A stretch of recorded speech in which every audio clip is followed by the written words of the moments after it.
Fitzgerald said that there were no second acts in American lives. Do you believe that? Man, shit, we locked up. We best not believe that, right? He's saying that the past is always with us. And where we come from, what we go through, how we go through it, all this shit matters. I mean, that's what I thought he meant. Go ahead. Like at the end of the book, you know? Boats and tides and all. It's like you can change up, right? You can say you somebody new, you can give yourself a whole new story. But what came first is who you really are. And what happened before is what really happened.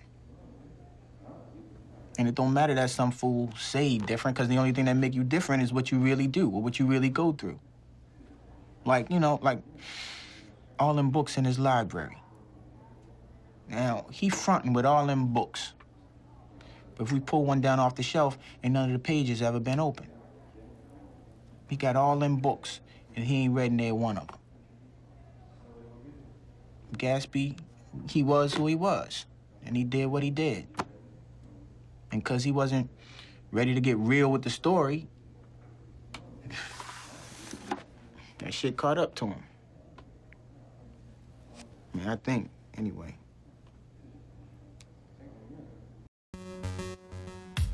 Barry is a show about the past, which is odd because we never get a full look into Barry's past. We get snippets here and there, but never the full thing. But despite that, we don't need to, because Barry is not a show about the past, but rather how the past affects us, how it never really leaves us, and how it's impossible to run from it. And most characters are trying to run from it. That is sort of the core premise of the show. Hitman tries to run from his past and live a better life through acting. Doesn't work, but this theme is weaved throughout the show. Sally trying to use art to get through her past abuse, only to be crushed at every turn and succumb to the cycle of abuse. Gene ran away from his family to pursue acting. And Hank is Hank, okay? Could really go for him? Yoshinoya beef ball. This theme becomes apparent in season 3, the show's darkest season, and perhaps its best. It is hard to pick a best episode for this season. Candy Asses has probably some of Sarah Goldberg's best acting in the whole series, and one of the most haunting monologues in the whole series. What would I do if something happened to him? And then I found out what you did. And I can't.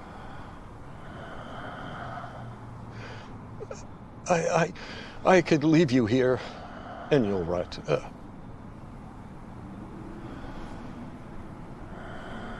But I can't. Why? Why? White male, late 60s. Yeah, 710N has that fucking chase, man. But all that pales in comparison to the season finale. Starting Now is probably the best episode in the whole series. It exemplifies the show's themes perfectly and gives a satisfying end to most of the characters' arcs. The episode opens with the same dream sequence we saw last episode. Barry looks back to see both Gene and Sally there. I would like to touch on this because I do think this dream sequence is significant. Not in the way most people think though. I have seen many theories floating around online about why Gene and Sally are there. That it's some sort of foreshadowing that Barry will kill Gene in the future, or that Sally will become just as bad as Barry. And I'm not saying these theories do not hold any weight. I think their appearance here means something more significant for Barry and his character.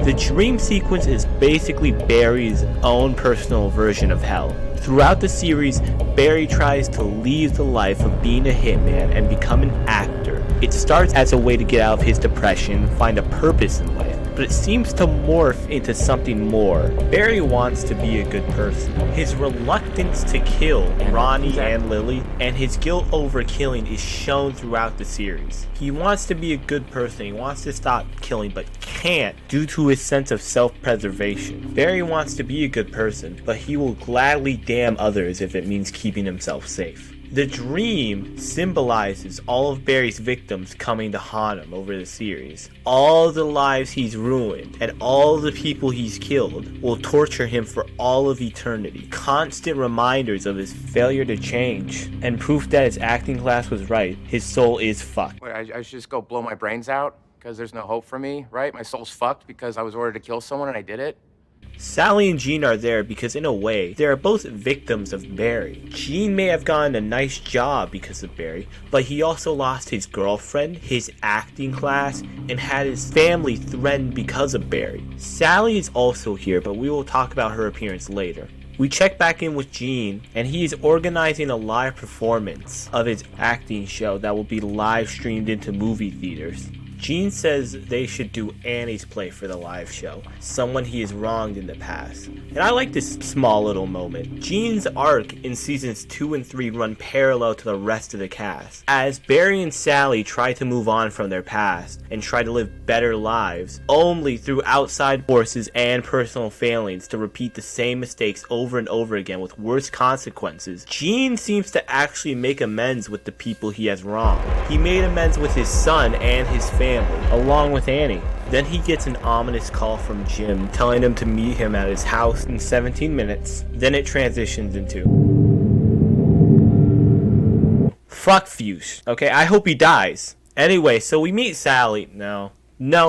I will actually talk about Fuchs. Fuchs gets one and only one scene this episode. It is where he's being processed in jail and admits being quote unquote I'm the Raven. On the surface, this seems like a bit of a letdown. Everybody else's arc ends on a satisfying note, and Fuchs just sort of doesn't. But the more I thought about it, the more I like it. Fuchs should feel like a disappointment. Think of where he started, in a farm, in Bolivia, where he sort of found peace and happiness. But he just can't seem to let Barry go. Barry throughout season 3 doesn't really care about finding or killing Fuchs, but Fuchs cares about Barry. They have this toxic relationship that goes beyond Fuchs just being Barry's handler. I think Fuchs, in a weird way, sees Barry as a kind of like friend, a buddy that he was helping. He not only gave Barry a job, he gave him a purpose. In Fuchs' mind, he saw Barry as someone who would probably have blown his brains out if he hadn't come along. This view is sort of confirmed by Barry. Yeah, when I got back from Afghanistan, I was really depressed. You know, like I didn't leave my house for months, and this friend of my dad's, he's like an uncle to me. He helped me out and he gave me a purpose.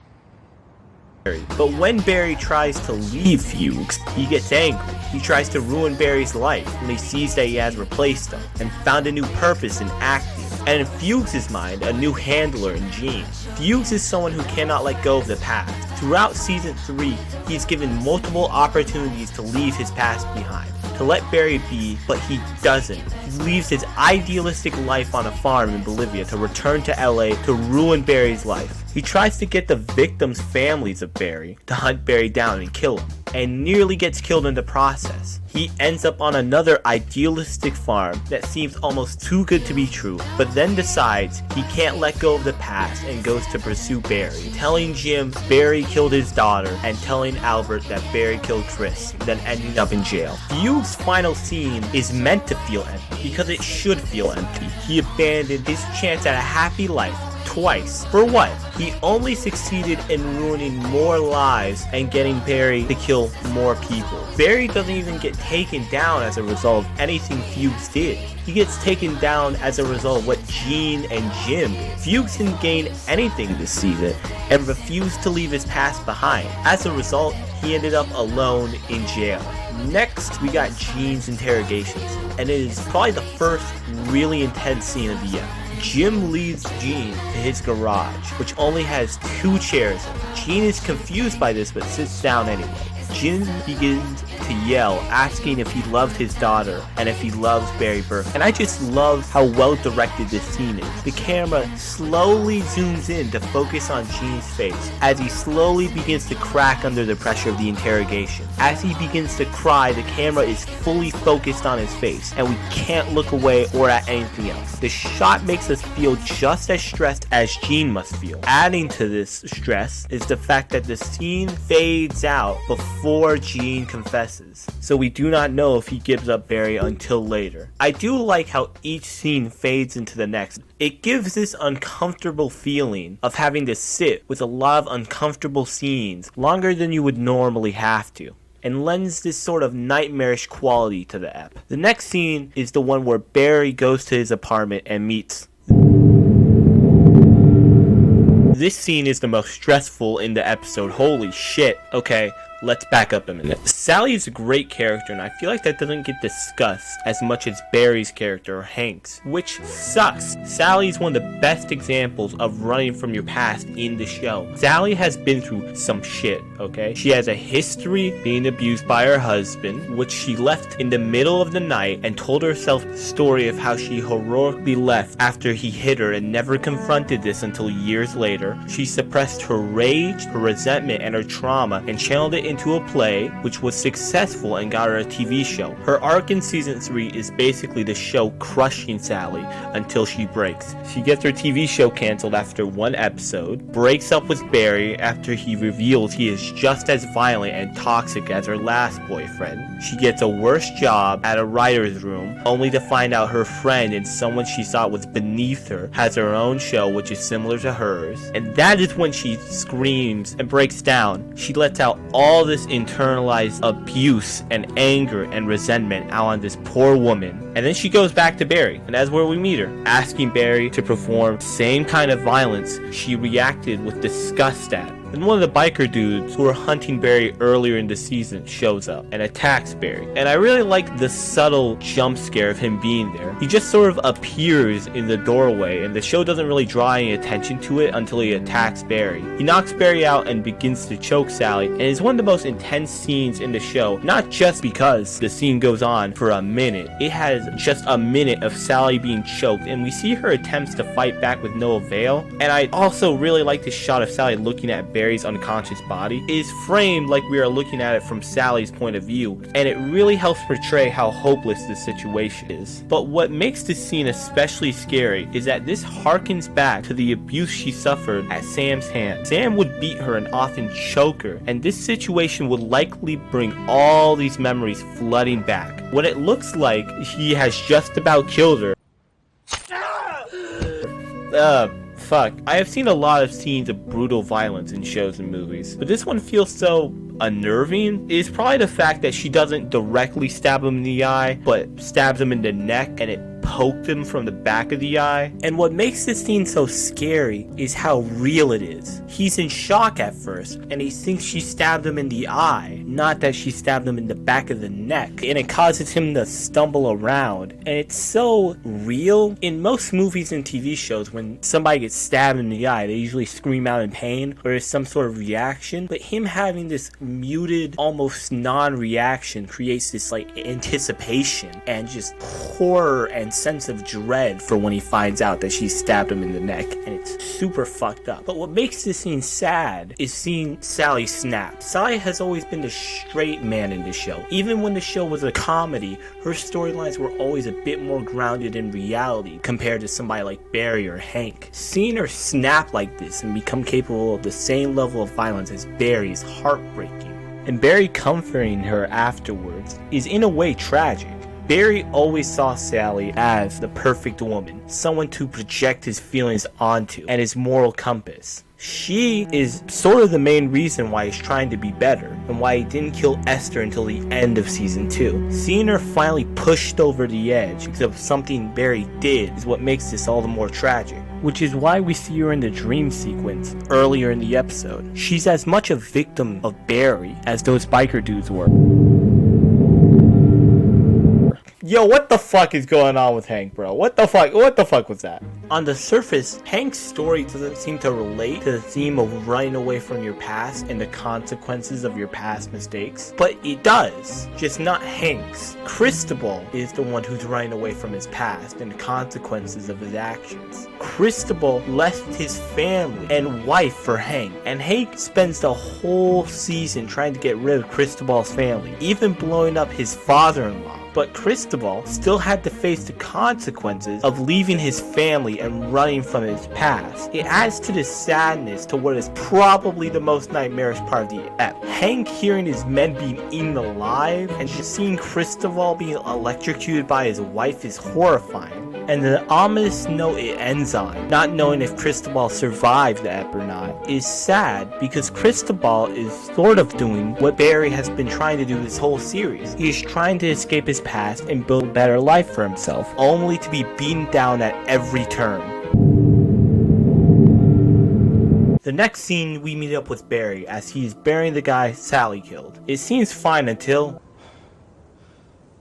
Berkman! Okay, let's rewind a second. Can Barry change? The whole show is about Barry trying to change. For 3 seasons now, we have watched Barry try to change and fail to change himself. Throughout season 1, he says sorry now, he's never gonna kill anybody again. And then he kills more people the next episode. He promises to never work with Fuchs again, but by season 2, he's roped into working with Fuchs again. By the beginning of season 3, he's back where he started. He has fallen back into depression and is willingly doing hits again. But let's say Barry can change. He goes to jail and in an isolated environment he gets help. He goes to therapy and manages to put his past behind him. Would he really be redeemed? He has killed so many people, and it is a theme in this season of the consequences of those actions coming to haunt him. All of these people had friends and family whose lives have been ruined or he has killed this season. Does Barry get to redeem himself even after he has killed and ruined multiple people's lives? Who gets to forgive Barry anyway?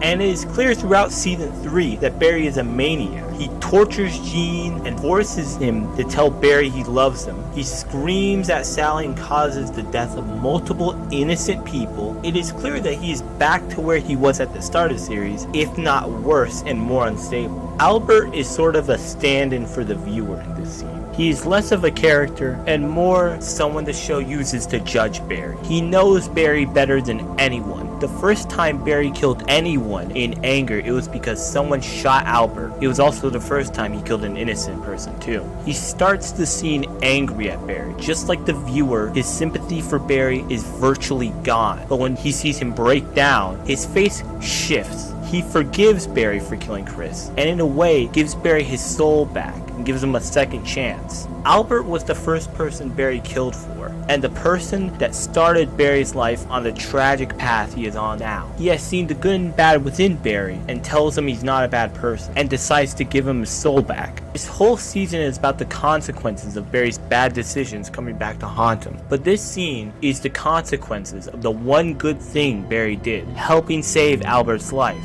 which in a way saved Barry's own life and gave him a second chance. We head into the final scene, and after a whole episode of death, darkness, and confrontations with our past, Barry seems to be home free. He calls Sally and they talk about fleeing the town. This conversation is really ominous as it gets revealed that Sally already skipped town and is going to her hometown of Joplin, Missouri. Now look, Sally gets a lot of hate online and she sort of deserves it. She's a deeply selfish individual and her leaving Barry is just another case of that. But it also seems to be a response to trauma. Think of what she did to her ex-boyfriend. After being beaten, she left in the middle of the night after crawling into bed with him. What does she do after reaching her breaking point with Barry? She flees in the middle of the night, repeating the cycle. It is sad seeing Sally leave, not just because she's repeating the cycle of abuse, but also because Barry has no one left that truly loves him. Hank is gone, Sally is gone, Gene hates him, no one is left. Then he gets a call. Hello? Mr. Bergman? It's Jim Boss. God damn, I don't think I've said this enough, but this show builds suspense really well. Just when we think Barry's home free, when we have forgotten about everything else, he gets a call from Jim. Keep in mind, the show built up Albert as Barry's biggest threat much earlier than they did Jim Moss, only to pull the rug out from under us when we think the threat is dealt with. Also, I think it is interesting is after he gets the call, he refuses to come to Jim. He seems intent on leaving LA. Maybe he actually took Albert's lesson to heart. Then Gene calls him. He wants to take us down, Barry. He rushes over, and this scene really shows why Bill Hader is a good actor. Look at his eyes, the way he portrays anger in this scene. It's so convincing and real.